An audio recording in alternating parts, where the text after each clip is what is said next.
13 শতকের শেষ ভাগে অগুজ তুর্কি গোত্র নেতা ওসমান গাজীর হাত ধরে আনাতোলিয়ার উত্তর পশ্চিমাংশে যাত্রা শুরু করে অটোমান সাম্রাজ্য। ইতিহাস বিখ্যাত এই সাম্রাজ্য পৃথিবীর বুকে টিকে ছিল প্রায় 600 শতাব্দী ধরে। 14 শতকের মাঝামাঝি সময়ে তারা ইউরোপের দিকে অগ্রসর হয় এবং বলকান অঞ্চল জয়ের মাধ্যমে একটি আত্মমহাদেশীয় শক্তি হিসাবে আত্মপ্রকাশ করে।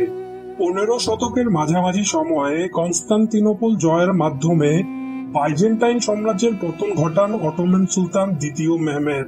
অটোমান সাম্রাজ্য তার ক্ষমতার সোনালী সময়টি পার করেছে অবশ্য 16 শতাব্দীর শতকের সময়কালটিতে। তখন তাদের নেতা হিসাবে সিংহাসনে আসীন ছিলেন সুলতান প্রথম সুলেমান।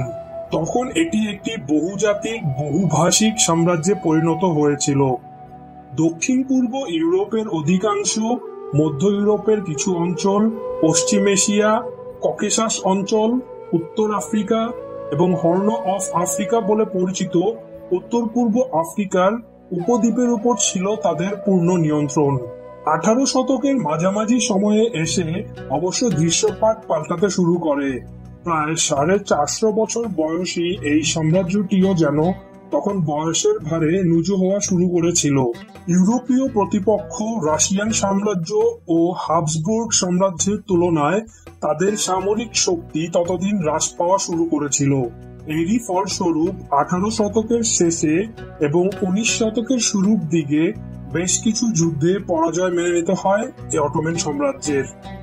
এরই ফলস্বরূপ 18 শতকের শেষে এবং 19 শতকের শুরুর দিকে বেশ কিছু যুদ্ধে পরাজয় মেনে নিতে হয় তাদের। পরবর্তীতে প্রথম বিশ্বযুদ্ধের সময় নিজেদের হারানো গৌরব ফিরে পাবার আশায় জার্মানির সাথে বন্ধুত্বের হাত মেলায় তারা। অবশ্য ততদিনে অটোমান সাম্রাজ্যের ঘরের ভেতরে আগুন লেগে গিয়েছিল। বিশেষ করে অটোমানদের হাত থেকে মুক্তির উদ্দেশ্যে শুরু হওয়া আরব বিদ্রোহ বেশ ভালোভাবেই ঝামেলা তৈরি করেছিল সাম্রাজ্যটির অগ্রযাত্রার পথে।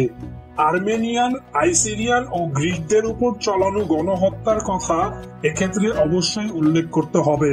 প্রথম বিশ্বযুদ্ধে পরাজয় অটোমান সাম্রাজ্যের সূর্য অস্তমিত হবার পথে চূড়ান্ত ভূমিকাটা পালন করল। এরপর তাদের অধীনে থাকা বিভিন্ন অঞ্চলই হাতছাড়া হয়ে যেতে শুরু করে।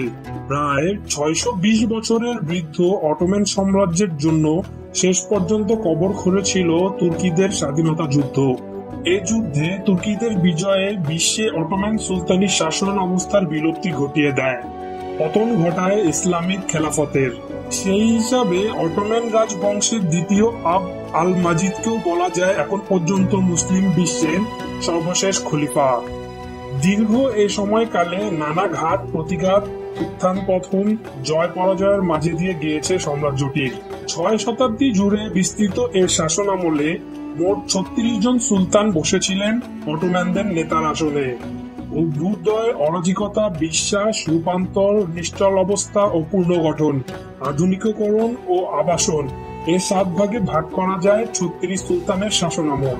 অটোমান সাম্রাজ্যের অভ্যুদয়ের সময়কে মোটামুটি 1299 সালের প্রতিষ্ঠা লাভ থেকে শুরু করে 1453 সালে বাইজেন্টাইন সাম্রাজ্যের রাজধানী কনস্টান্টিনোপল জয় পর্যন্ত বিস্তৃত বলে নেওয়া যেতে পারে।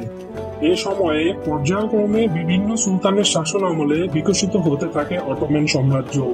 শুরুতে পার্শ্ববর্তী অন্যান্য রাজ্যের মতো অটোমান সাম্রাজ্য নিজেদের অস্তিত্ব টিকিয়ে রাখতে মূলত স্থানীয় নানা সেনাপতি ও সামন্ত রাজ্যের শাসনের উপর নির্ভরশীল ছিল।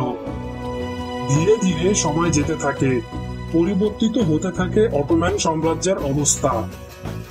সামরিক অর্থনৈতিক উন্নতি তাদের রাজ্যে বিস্তারের পক্ষে আরো সহায়ক ভূমিকা পালন করতে থাকে। এই সময় অটোমানদের সফলতার পিছনে একক কোনো কারণকে মূল নিয়ামক হিসাবে দাঁড়া করাতে নারাজ ঐতিহাসিকেরা। অটোমান সাম্রাজ্যের অভ্যুদয়কালীন সুলতানদের মাঝে একে একে সিংহাসনে এসেছেন ওসমান গাজী, ওরহান গাজী, প্রথম মুরাদ ও প্রথম বায়েজিদ। কারো কারো মতে 1923 সালে রিপাবলিক অফ টার্কির অভ্যুদয়ের মধ্য দিয়ে, আবার কারো মতে 1924 সালে খেলাফতের পতনের মাঝে দিয়ে পতন ঘটে ওসমান গাজীর প্রতিষ্ঠিত অটোমান সাম্রাজ্যের।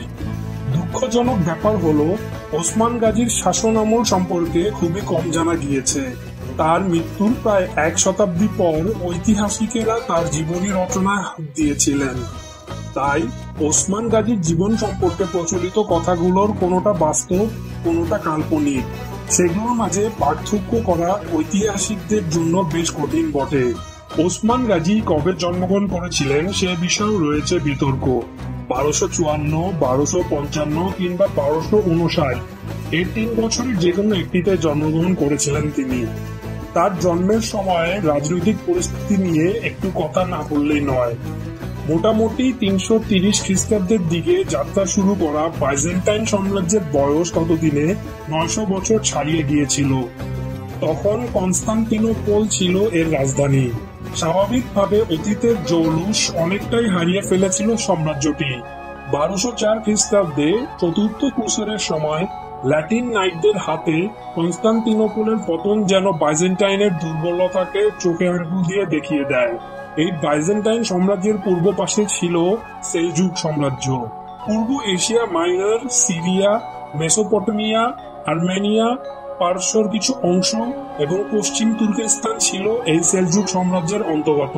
তবে মঙ্গল অধিপতি চেঙ্গিস খানের আক্রমণে এই সেলজুকদেরও অবস্থা হয়ে পড়েছিল বেশ নাজুক।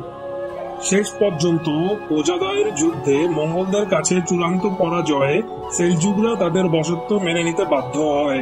তবে সেলজুকদের শাসন ব্যবস্থায় হস্তক্ষেপ করার আগ্রহ ছিল না মঙ্গলদের। তাই শুধুমাত্র তাদের কাছ থেকে বার্ষিক কর নিয়েই সন্তুষ্ট থাকত মঙ্গলরা। একদিকে বাইজেন্টাইন সাম্রাজ্যের দুর্বলতা, অন্যদিকে সেলজুকদের পরাজয় বরণ এবং সবশেষে মঙ্গলদেরও কোনো আরোপিত শাসন ব্যবস্থা না থাকায় এশিয়া মাইনরে কেমন যেন এক থমথমে পরিস্থিতি বিরাজ করছিল। এই সেলজুক ও বাইজেন্টাইনদের সীমান্তবর্তী এক এলাকায় অনেক জাতি ধর্ম বর্ণের লোকের বসবাস ছিল। এখানে যেমন শহরের সভ্য লোকেরা থাকতো, তেমনি সন্ধান মিলত যাযাবরদেরও। রাজনৈতিক অস্থিরতা ও মঙ্গলদের আক্রমণে পূর্বাঞ্চল থেকে সেখানে আসা লোকেদের অনেকেই ছিল তুর্কম্যান বংশই। ট্রেনদের নিয়ন্ত্রণ সেখানে ছিল না বললেই চলে। পুরো এলাকাটি নানা ছোট ছোট ভাগে ভাগ করে এক এক অংশ এক এক নেতা নিয়ন্ত্রণ করত। এমনই এক নেতার নাম ছিল আর্তুগ্রুল। তিনি ছিলেন ভবিষ্যৎ অটোম্যান সাম্রাজ্যের প্রতিষ্ঠাতা ওসমান গাজীর বাবা। একদিন আর্তুগ্রুল তার ছোট দলটি নিয়ে এশিয়া মাইনরের পশ্চিম দিক বরাবর যেতে যেতে একদল মানুষকে যুদ্ধরত অবস্থায় দেখতে পান। সেখানে একটি দলে সৈন্য সংখ্যা ছিল তুলনামূলক কম। আর্তুগ্রুল আকপিছ না ভেবে সেই ছোট দলের সাথে ভিড়ে গেলেন নিজের দলটি নিয়ে। শেষ পর্যন্ত যুদ্ধে সেই ছোট দলটি জয়ী হয়ে গেল। এবার আসলে পরিচয়ের পালা।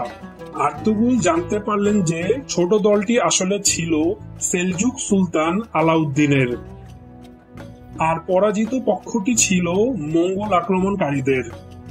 আর্তুগ্রুলের এমন কাজে আলাউদ্দিন খুব খুশি হয়ে পড়েন। তাই তাকে বাইজেন্টাইন সীমান্তবর্তী সবুত এলাকায় শাসনকর্তা হিসাবে নিযুক্ত করেন। বাইজেন্টাইনদের হাত থেকে সীমান্তে সেলজুক সাম্রাজ্যকে রক্ষা করাই ছিল আর্তুগ্রুলের মূল দায়িত্ব। জীবনের শেষ দিন পর্যন্ত এই দায়িত্ব নিষ্ঠার সাথে পালন করে যান তিনি। 1228 সালে মৃত্যুবরণ করেন আর্তুগ্রুল। তার মৃত্যুর পর গোষ্ঠীয় দায়িত্ব এসে বর্তায় ওসমান গাজীর উপর। তরুণ বয়স থেকেই সবার কাছে ধর্মভীরু হিসেবে পরিচিত ছিল ওসমান। এ সময় তিনি শেখ এদেবেলি নামক এক ধর্মগুরুর ব্যক্তিত্ব ও জ্ঞানের গভীরতায় মুগ্ধ হয়ে নিয়মিত তার সাথে দেখা করতে যেতেন। একদিন এদেবেলির সাথে দেখা করতে গিয়ে তার মেয়ে মাল হাতুনের সাথে ঘটনাক্রমে দেখা হয়ে যায়। মাল হাতুনের সৌন্দর্যে মুগ্ধ হয়ে তাকে ভালোবেসে ফেলেন ওসমান। ফলে এদেবেলের বাড়িতে তার যাওয়া আসার মাত্রাও বেড়ে যায়। একসময় তিনি এদেবালিকে তার মনের কথা খুলে বলেন, কিন্তু ওসমানের সাথে নিজের সামাজিক পদমর্যাদা কাছাকাছি না হওয়ায় এদেবালি এই বিয়েতে রাজি হননি। এমন প্রত্যাখ্যান সহজে মেনে নিতে পারেনি তরুণ ওসমান গাজী। তাই প্রায়ই বন্ধুদের কাছে নিজের হতাশা ব্যক্ত করতেন তিনি। সমস্যা হলো, তার কাছে মাল হাতুনের রূপের বর্ণনা শুনতে শুনতে তার বন্ধুদের মাঝেও মেয়েটির প্রতি আকর্ষণ জন্মাতে শুরু করে। এদের একজন ছিলেন এস্কিসেইরির এক তরুণ নেতা। তিনিও এদেবালির কাছে মাল হাতুনের বিয়ের প্রস্তাব দেন, কিন্তু তার ভাগ্যে ওসমানের মতন প্রত্যাখ্যান জুটল। কিন্তু একজন নেতাকে এভাবে ফিরিয়ে দিয়ে এডিপ আলী কিছুটা ভয় পেয়ে গেলেন। তাই নিজের বাসা পাল্টানোর সিদ্ধান্ত নিলেন তিনি। 1288 সালে বাবার স্থলাভিষিক্ত হন ওসমান গাজী। তার বাবা নিষ্ঠার সাথে নিজের দায়িত্ব পালন করে গেলেও কখনো আশেপাশের এলাকাগুলো জয়ের দিকে নজর দেননি। অন্যদিকে গোত্র প্রধানের দায়িত্ব নিতেই ওসমান দেখতে পেলেন যে আশেপাশের অনেক গোত্র প্রধানই তাদের এলাকা বিস্তারে সচেষ্ট হয়ে উঠেছেন। এসব দেখে তিনি নিজেও তার এলাকার পরিধি বাড়ানোর প্রস্তুতি নিতে থাকলেন। 1299 সালে ওসমান যখন মঙ্গল সাম্রাজ্যে বার্ষিক কর পাঠালেন না, তখন আসলে প্রতীকী অর্থে তিনি স্বাধীনতার ঘোষণা দিয়ে দিয়েছিলেন। 1300 সাল থেকেই একে একে বিভিন্ন অঞ্চল জয় করতে শুরু করে ওসমান গাজীর নেতৃত্বাধীন বাহিনী।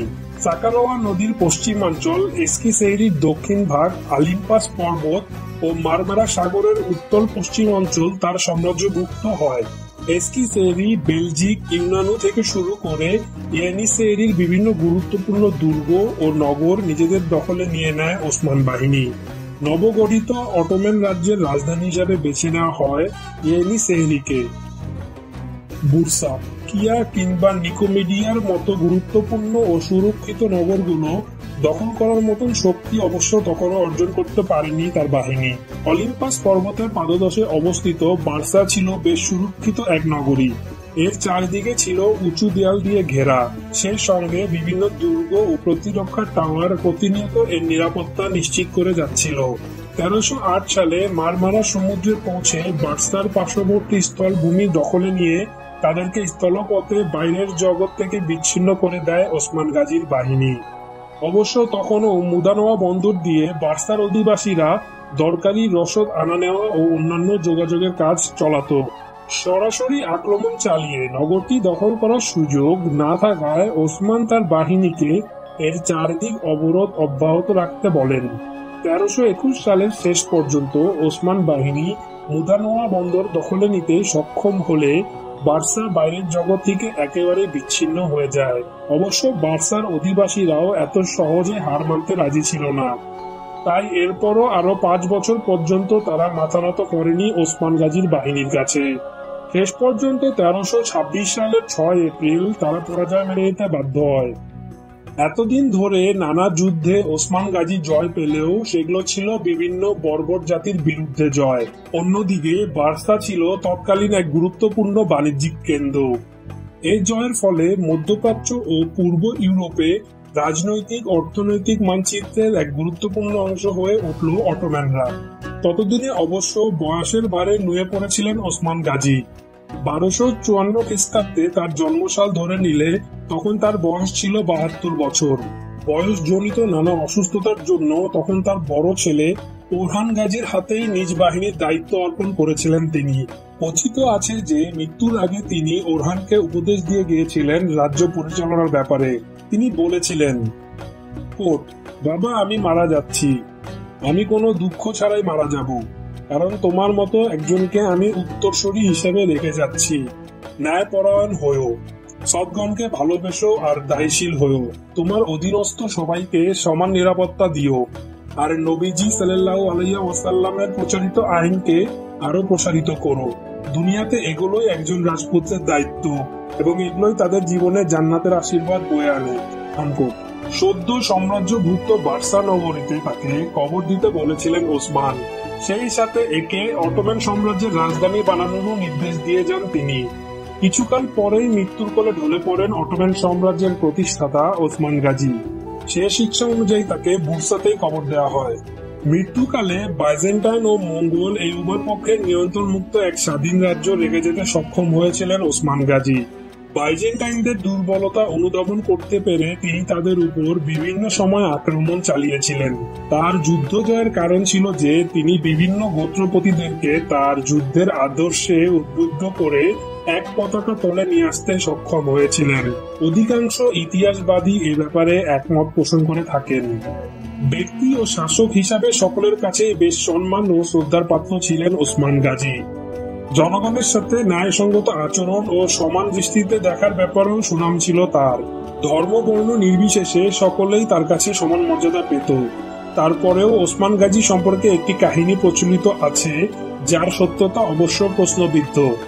একবার তিনি নাকি একটি গুরুত্বপূর্ণ গ্রিক দুর্গে আক্রমণ চালাতে চেয়েছিলেন, কিন্তু তার চাচা দুন্দার এমন চিন্তা ভাবনাকে বেশ বিপজ্জনক মনে করে তাকে এসব থেকে দূরে থাকার উপদেশ দেন। চাচার এমন উপদেশকে নিজের সিংহাসন ও মর্যাদার প্রতি এক প্রকার হুমকি হিসেবেই দেখেছিলেন তিনি। তাই চুপচাপ ধনুকটি তুলে নিয়ে একটি তীর ছুঁড়ে চাচার জীবন সাঙ্গ করে দিয়েছিলেন ওসমান গাজী। অটোমান সাম্রাজ্যের প্রতিষ্ঠাতা ওসমান গাজীর জীবনী এখানেই শেষ করছি। আমাদের ভিডিওটি যদি আপনার ভালো লেগে থাকে অবশ্যই কমেন্ট বক্সে কমেন্ট করে জানাবেন। আর যদি চ্যানেলটি এখনো সাবস্ক্রাইব না করে থাকেন অবশ্যই সাবস্ক্রাইব করে পাশে থাকা বেল আইকনটি প্রেস করবেন।